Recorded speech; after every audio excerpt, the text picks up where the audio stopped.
भारत के एक राज्य में करीब 222.88 मिलियन टन के जो विशाल गोल्ड रिजर्व्स हैं वो पाए गए हैं। जी हाँ। करोड़ 60 लाख 40 लाख 2.5 करोड़ तो तकरीबन ये हो गया। और बाकी वो कितने का था? 10-15 लाख तकरीबन।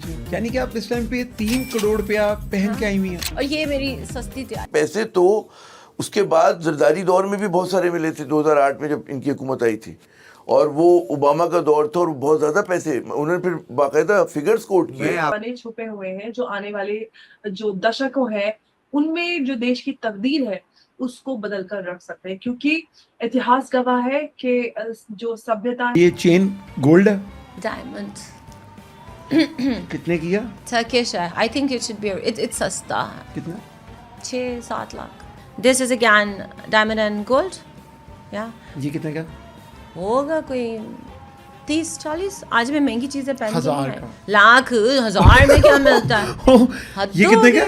30-40 लाख का तो होगा ना। आगे Okay, if you look at this is yellow sapphire. This is again Turkish. This should be around 60-70 1000 lakh. फिर 1000 पे बैठ के हो। यहाँ लिखो इंडिया, यहाँ लिखो पाकिस्तान। गिरा कितने का था डॉलर इंडिया का? 56 रुपए का। हमारा पाकिस्तान का 60 रुपए। 56 रुपए का। पाकिस्तान 56 रुपए का। अच्छा, इंडिया 49 रुपीस का। महंगाई कितनी है पाकिस्तान में? बहुत ज्यादा है। बहुत ज्यादा। पहले मैं एवियन का पानी पीती थी, अब मैं नेस्ले का पीती हूँ। एवियन का पानी कितने का होता है? पता नहीं कितने का था।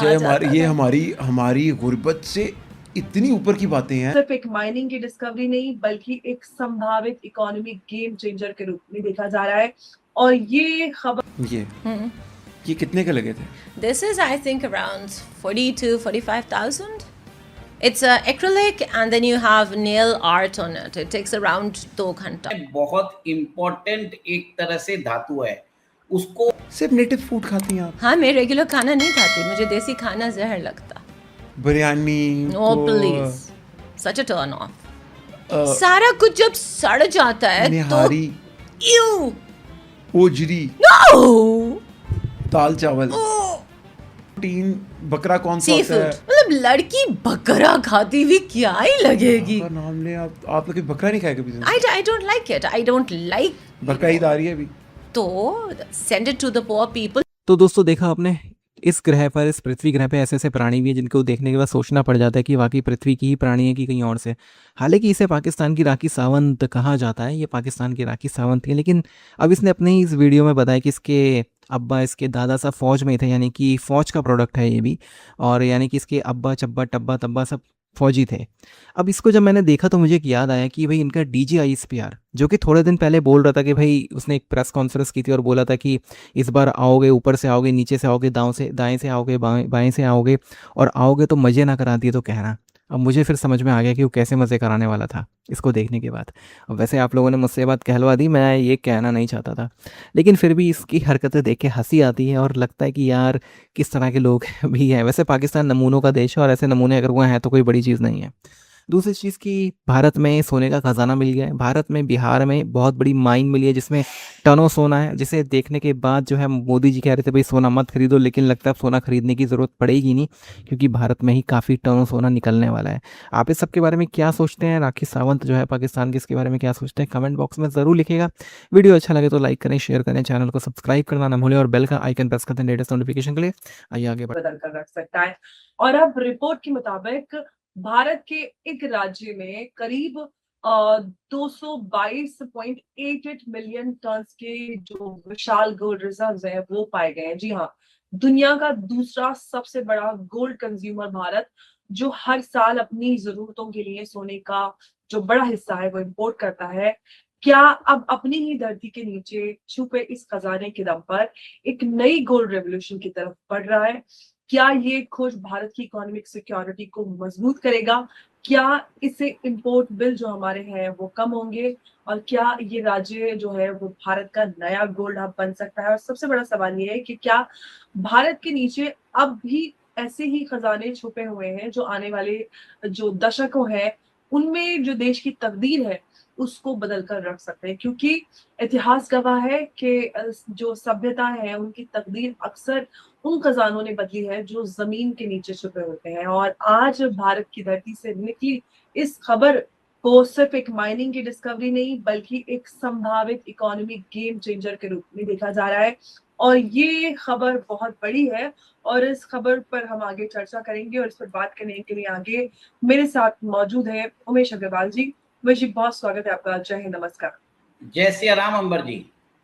जय सिया राम उमेश जी। उमेश जी, 222.88 टन यानी कि ऑलमोस्ट 223 मिलियन टन के इस जो विशाल गोल्ड रिजर्व्स हैं वो भारत की इकोनॉमी पर कितना असर डाल सकते हैं? क्या भारत का जो गोल्ड इंपोर्ट है वो करने पर जो भारत पूरी तरह से निर्भर रहता है वो भी कम हो सकता है? कैसे आप देख रहे हैं इस बड़ी जो डिस्कवरी को? देखिए अंबर जी, जो गोल्ड है हमेशा हमारे संस्कृति में बहुत इम्पोर्टेंट एक तरह से धातु है। उसको एक तरह से आप देखिए कि भारतीय हर घर के अंदर गोल्ड आपको मिलता रहेगा, क्योंकि हमारे एक सिविलाइजेशन के साथ इसका कनेक्ट है। हमारे मंदिरों में गोल्ड चढ़ाया जाता है। भारतीय महिलाओं के पास जो गोल्ड है वो विश्व में सबसे ज्यादा है। 36,000 टन गोल्ड हमारे पास पड़ा है। मंदिरों में अनुमान लगाया जा रहा है कि 5 से 6,000 टन गोल्ड पड़ा है। और अब प्रधानमंत्री मोदी जी ने जब से ईरान और इजराइल के बीच में वॉर चालू हुआ है उसके बाद मोदी जी ने अभी एक तरह से देश की जनता से अपील की है कि 1 साल तक आप गोल्ड मत खरीदिए।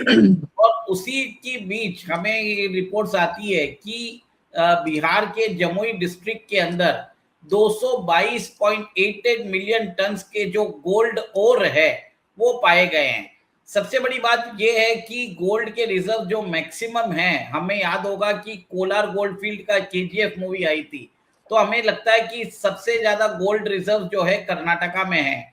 पर यह बात सही भी है। पर अब क्या है, नई नई डिस्कवरी आ रही है। जैसे आंध्र प्रदेश में देखिए जोनागिरी और रामगिरी में गोल्ड रिजर्व पाए गए हैं। राजस्थान के अंदर भी पाए गए हैं, झारखंड के अंदर पाए गए हैं, उड़ीसा के अंदर भी पाए गए हैं। और अभी कुछ दिन पहले हमने जो शो किया था जबलपुर मध्य प्रदेश के अंदर भी गोल्ड रिजर्व पाए गए।